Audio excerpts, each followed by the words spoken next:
ಕನ್ನಡ ಕಲಿಯಿಲ್ಲ, ಕನ್ನಡ ಮಾತಾಡಲ್ಲ ಬೆंगलुरु हिंदी माताड़ो। भाई लोग, मेरा नाम मानस है, मैं बेंगलोर में रहता हूँ। ठीक है, बहुत सारे लोग, मैंने वीडियो वगैरह देखा, बहुत सारे लोग कन्नड़ा नहीं बोलने के लिए बोलते हैं और बोल रहे हैं कि हिंदी में बोलेंगे। आज मैं थोड़ा पब्लिक रिएक्शन के लिए बाहर आया हूँ, देखते हैं आज क्या होता है। एक भाई है, मैं उनको पूछता हूँ उनके लिए बारे में। ಅಣ್ಣ ಅಣ್ಣ, ಸುಮಾರು ಜನ ಹೇಳ್ತಾ ಇದ್ದಾರೆ ಕನ್ನಡ ಕಲಿಯಿಲ್ಲ, ಕನ್ನಡ ಮಾತಾಡಲ್ಲ ಬೆಂಗಳೂರಲ್ಲಿ, ಹಿಂದಿ ಮಾತಾಡಬೇಕು, ಅದ್ರ ಬಗ್ಗೆ ಸ್ವಲ್ಪ ಹೇಳಿ ಸರ್. ಇವಾಗ ಏನು ಗೊತ್ತಾ, ಕೆಲಸ ಮಾಡ್ತಿದ್ದೀರಾ? ಹೌದು, ಬೆಂಗಳೂರಲ್ಲಿ ಎಷ್ಟು ವರ್ಷದಿಂದ ಮಾಡ್ತಾರೆ? ಕೆಲವು 4 ಇಯರ್ಸಿಂದ ಮಾಡ್ತಾ ಇದ್ದೀವಿ. 4 ವರ್ಷ ಮಾಡ್ತಾರೆ. ಕೆಲವು ಬಂದ್ಬಿಟ್ಟು ಒಡಿಶಾ, ಮದರ್ ಟಂಗ್ ಬಂದ್ಬಿಟ್ಟು ಒಡಿಯಾ. ನಾನು ಬೆಂಗಳೂರಿಂದ ಬಂದು 4 ಇಯರ್ಸ್ ಆಯಿತು.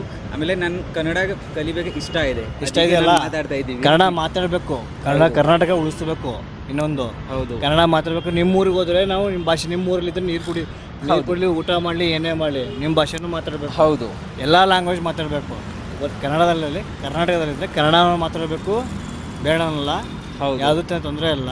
ನನಗೇನು ಪ್ರಾಬ್ಲಮ್ ಇಲ್ಲ. ನನಗೆ ಬರುತ್ತೆ, ನಿಮ್ಮಿಂದ ಬೇರೆಯವ್ರಿಗೆ 4 ದಿನ ಹೆಲ್ಪ್ ಆಗ. ಹೌದು, ಕನ್ನಡ ಮಾತಾಡಿ. ಸುಮಾರು ಜನ ಬಂದು ಹೇಳಿದ್ರೆ ನನಗೆ ಕನ್ನಡ ಮಾತಾಡಲ್ಲ, ಮಾತಾಡ್ತಾರೆ.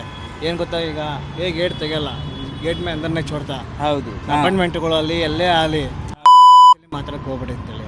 ಹೌದು, ಕರೆಕ್ಟಾ ಸುಳ್ಳ? ಹೌದು ಸರ್. ಯಾಕೆ ಗೊತ್ತಾ, ಕರ್ನಾಟಕದಲ್ಲಿ ಇದ್ದೀರಾ, ಊಟ ಮಾಡ್ತೀರಾ, ನೀರು ಕುಡಿತೀರಾ, ಎಲ್ಲ ಮಾಡ್ತೀರಾ. ಎಲ್ಲ ಮಾಡಿಬಿಟ್ಟು ಕರ್ನಾಟಕದ ಬೈತೀರ ಕನ್ನಡದವರಿಗೆ. ಎಷ್ಟೆಲ್ಲ ನಾನು ಇಲ್ಲ ಅಣ್ಣ, ನೀವಿಲ್ಲ. ನಿಮ್ಮ ಥರ 100 ಜನ ಇರ್ತಾರೆ, 100ರಲ್ಲಿ ಒಂದು 50% ಜನ ಇದ್ದೇ ಇರ್ತಾರೆ. ನಾನು ನೋಡಿದಾರಲ್ಲ, ಅವ್ರಿಗೆ ಹೇಳಿ ದಯವಿಟ್ಟು ಆ ಥರ ಮಾಡೋಕ್ಕೆ ಹೋಗ್ಬೇಡಿ.